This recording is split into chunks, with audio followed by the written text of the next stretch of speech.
That's to hear. So, today is the day. Halloween, Samhain. I'm not a big stickler for, you know, what's going to probably be called something different in 300 years, even though it's the same thing. That's been done for thousands of years. Okay, I personally don't have to do a lot to contact the spirits. I'm gifted, I'm blessed. But there are, like I use tarot to look into the future.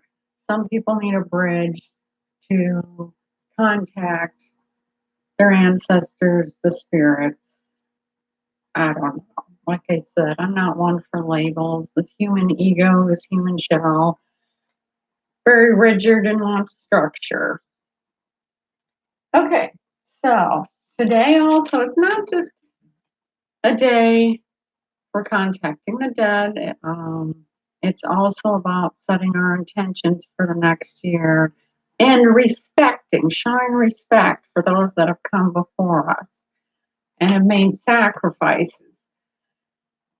One thing I'm going to add is people have forgotten, especially even in our own circles, for thousands of years, people like us had a place in society, highly respected place in society, and we had sometimes even whole villages to help us during certain times of the year to give us the energy and bring more power to what we want to happen. That being said, most of us are solitary practitioners anymore because, well, eventually we're going to have a place back in society. So, preparation.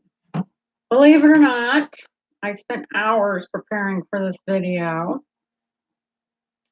And you need to spend a lot of time preparing to open the door to the dead.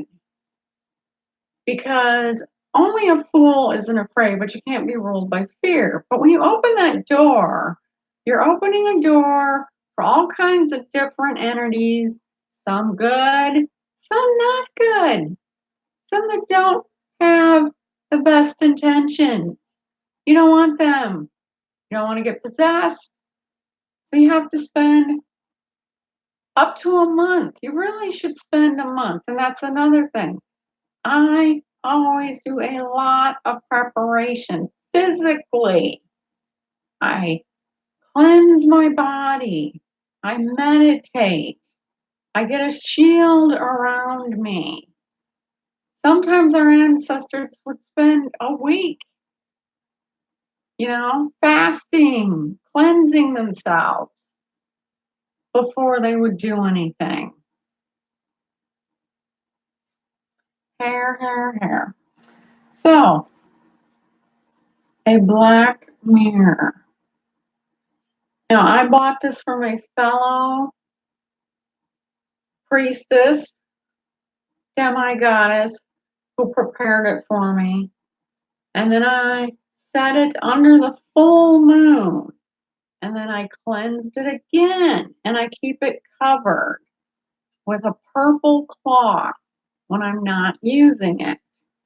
So, you want a black mirror. And you're going to want to sit it in front of you.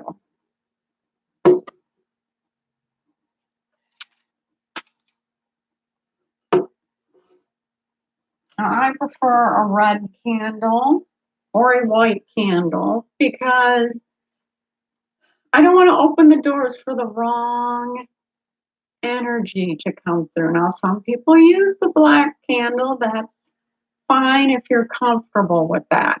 I think having the black mirror, the door to the underworld's enough of the dark energy for me. So I'm all about, if I gotta battle somebody that wants to come through, that I don't want to come through, okay? I have my candle, fire, and I have pictures of my ancestors.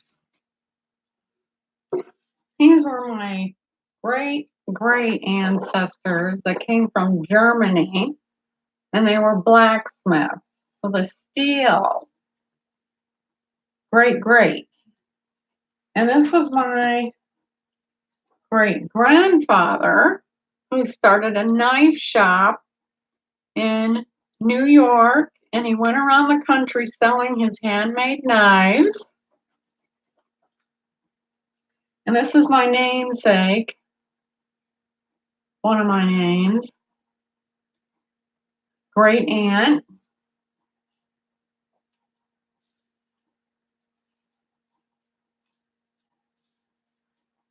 And I put all the pictures of my ancestors in front of my mirror. My Aunt Joanne, my mother and father, my grandmother. I don't know if you can see her up there in the tree at 55. And my great aunt Cora, who was a race car driver. And my Irish ancestors that survived the Great Depression. So I honor and respect them for the strength, and all of my ancestors that came before me that survived. Most of our ancestors survived. And when you go back in time, before, when people had to hunt and kill their food or grow it, that was no simple task. So just the fact that we are here because of our ancestors, we owe them a huge debt of gratitude.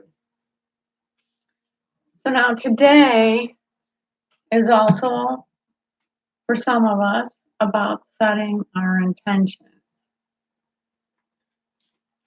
So this is my goal next year. These are my goals. So I'm going to put them next to my ancestors. So you're going to want to look into the mirror,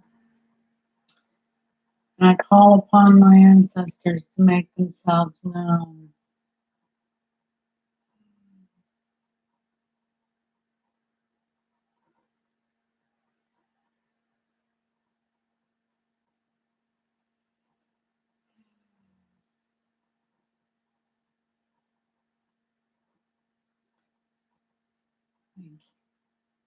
You may or may not see something in the mirror. You should see something. And I see my ancestors in my dreams. The number one thing about all of this is confidence. Letting go of that. How is this happening? Is this really happening? Questioning it, rationalizing it until you've ruined the energy. And you've let that left sided 3D part of your brain take over and break the connection. That's the number one thing. Trusting and believing in yourself and not letting this modern atheist scientific culture that we currently have beat you down. On that note, I came across a magazine that I'm going to get. I can't, and I suggest for you skeptics or you who are still in that process of fighting with your left brain to read it, because Albert Einstein also had a whole thing on quantum physics. And there also has been a study found, which I already knew about, anti-magnetism watches for us people that can't wear watches because they go backwards.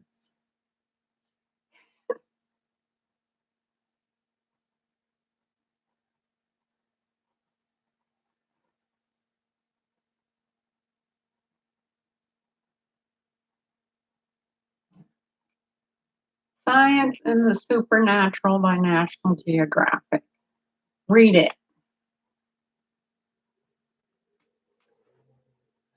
Thank you, ancestors. Thank you. And thank you. Many blessings, Vesta.